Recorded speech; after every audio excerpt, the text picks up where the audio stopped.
I'd like to start with a question. Do you have an attic? All right, more. Is your attic insulated? Is it air sealed?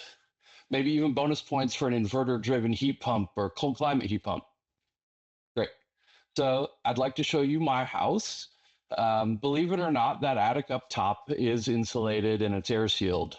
But why are we talking about attics?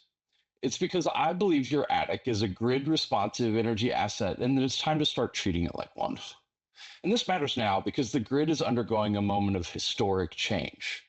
And just a couple points on this topic. In March and April, we generated more of our electricity from renewables than we did from fossil fuels. In 2024, we generated 90% of new generation that came online from renewables. But at the same time, electric load growth from things like data centers and electrification is driving concerns around rate affordability. All right, load growth. Even if this bonkers chart is overstated, what we're talking about here is more electric load growth than the rollout of central air conditioning in the 70s, since the wide adoption of refrigeration in the 1920s, really than at any point in human history. And the fact is that the grid just isn't ready.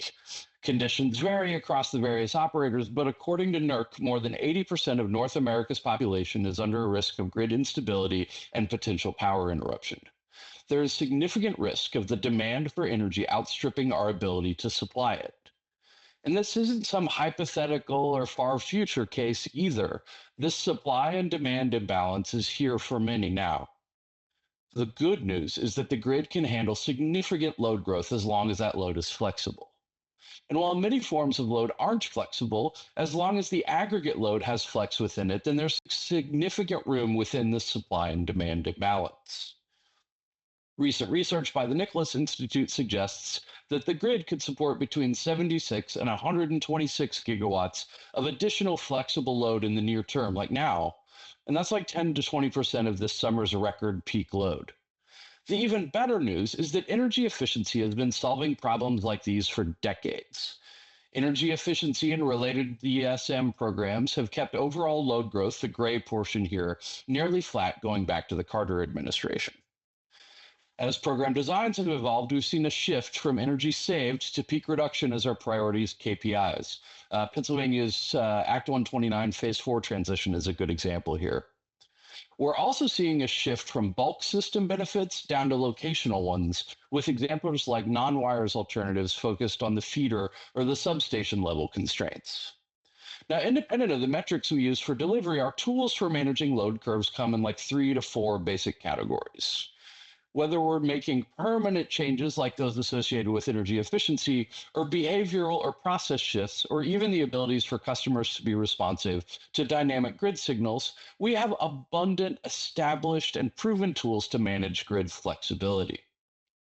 But irrespective of which of these tools we use, we need to get a lot better at implementing and measuring them to meet this current challenge. The fact is that TRM-based savings approaches representing average grid impact will not serve as a lever in the resource adequacy toolkit.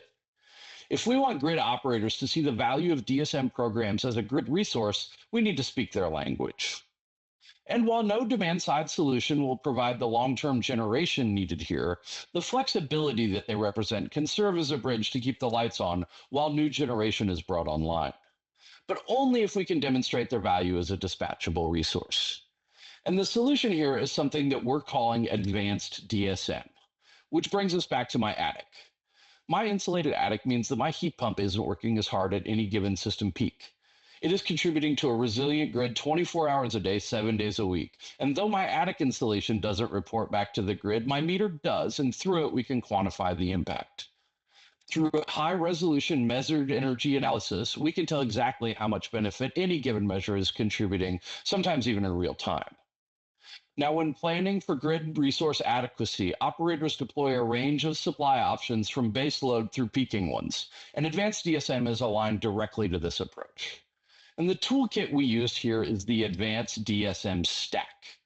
All of these solutions are customer facing, and they range from always on to so responsive that an explicit signal isn't even needed. These approaches empower all of us to be part of the solution to the supply and demand imbalance. With the DSM stack, we have an opportunity to demonstrate how diversifying our solutions supports a resilient grid. And foundational to the DSM stack and also to a resilient grid is energy efficiency. Regardless of where and when system peaks or localized constraints occur, EE is always there. When we start here and then layer in other advanced DSM measures, we can serve as that bridge, ensuring smooth grid operation while new generation is brought online. And so this is my call today. Let's turn all of these tried and true program solutions into grid resources. Let's leverage changing how customers use energy to support a resilient and sustainable future for the energy grid.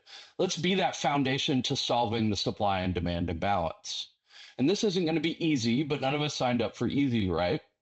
So regulators, work with your utilities and your stakeholders to establish frameworks that allow for measured savings attribution and reporting. Utilities, look for more from your consultants and your implementers. Insist upon diversified portfolios and ongoing benefit reporting. Bring us into your control rooms and planning meetings to identify where advanced DSM can fill resource gaps. To grid operators, collaborate with your utilities and your regulators. Define the KPIs and the metrics you need to recognize this grid benefit in system planning. And to each of us, it's time to level up our games. This is a historic moment and calls for historic action, and you are in a position to play a historic role. And if part of that role is to insulate your own attic, I think that's a pretty good place to start. Next slide.